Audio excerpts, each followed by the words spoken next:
నేను కాంగ్రెస్ మర్చిపో చెబుతున్నా కదా, అది చాలా బ్యాడ్ చెప్పుకుంటున్నారు అందరూ. ఇల్లు పడేసాడు కదా అయితే అదొకటి పెద్ద బ్యాడ్ చెప్పుకుంటున్నారు. ఈ నీళ్ళు ఇదివరకు 10 సంవత్సరాలు కేసారు, రోజు 2 గంటలు ఇచ్చేవాడు. వీళ్ళు అరగంట తీయటం బంద్ చేయటం, అవి అందరూ ఆడవాళ్ళు అందరూ తిట్టుకుంటున్నారు. అదొకటి ఇల్లు పట్టుకొట్టుకోవటం, ఈ 2 బ్యాడ్ కాంగ్రెస్ లో వచ్చేసింది. ఏమో అవన్నీ ఎట్లా ఉంటుంది కానీ ఈ నీళ్ళకాడ ఇల్లు పట్టుకొట్టడంలో బాగా బ్యాడ్ వచ్చింది, బాగా దెబ్బ కొట్టింది. చూడండి, ఇక చాలా ఏడు వస్తే ఈసారి వచ్చిద్దేమో కానీ ఈసారి కాంగ్రెస్ రావడం తర్వాత ఇంకా రాదు చూస్తున్నాం. రేవంత్ రెడ్డి 3 సార్లు ముఖ్యమంత్రి అవుతాడు, 4 సార్లు కూడా అవ్వచ్చు. నేను అదే పార్టీ నాది చూస్తున్నా కదా. రేవంత్ రెడ్డిని తప్పిస్తే ఇంకొకడైతే అవుతాడేమో. ఆ పడేయటం చాలా తప్పదు. రేవంత్ రెడ్డి చాలా మంది కట్టబడి ఇల్లు కట్టుకొని అపార్ట్మెంట్లు కొనుక్కొని పోయేవాళ్ళు ఇల్లు పడగొడితే అవి ఎంత పాపం చెప్పు. పాపం కదా.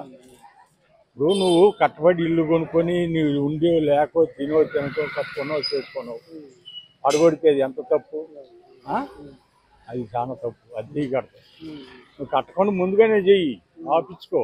లేకపోతే నేను వచ్చే పడేస్తానని చెప్పు. ఆడు కట్టుకోకుండా ఉంటాడు, కొనుక్కోకుండా ఉంటాడు. అది తప్పు. అది చేయటం అది బాగా కొట్టింది. చూడండి, నీకు వచ్చే సంవత్సరానికి బాగా కొట్టింది. మరి ఈ పాల కేంద్రాలు ఉన్నాయా, 3 నెలలకి 4 నెలలకి డబ్బులు ఇస్తున్నారు. ఇదివరకు ఏ రోజు డబ్బు ఆ రోజు వేసేవాడు. అయ్యి లేవు, 2 నెలలకు 3 నెలలకు ఇస్తున్నారు ఊళ్ళల్లో. మరి అదేంది, ఇదివరకు కేసీఆర్ ఉండగా డబ్బులు ఎప్పుడు వేసి పారేసేవాడు ఊళ్ళలో. ఇప్పుడు 3 నెలల దాకా ఇట్లా రైతులందరూ గొడవ పెట్టుకుంటున్నారు. అది ఒకటి. ఊళ్ళో ఈసారి ఊళ్ళో బాగా వ్యతిరేకం వచ్చింది. చూడండి, ఏం చేశారు చెప్పించు. ఏంది చెప్పినిచ్చేది, ఏంది చేసేది, ఏంది చూపించు.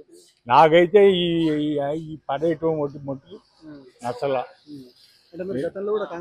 నేను ఎప్పుడు కాంగ్రెస్, ఎప్పుడు కాంగ్రెసే. నేను ఇదివరకు ఇట్లా లేదు, అప్పుడు ఇట్లా లేదు. ఈ పడేయటమే తప్పు. నాకు ఇదేం లేదు, అంత బాగానే ఉంటుంది. అది పాపం.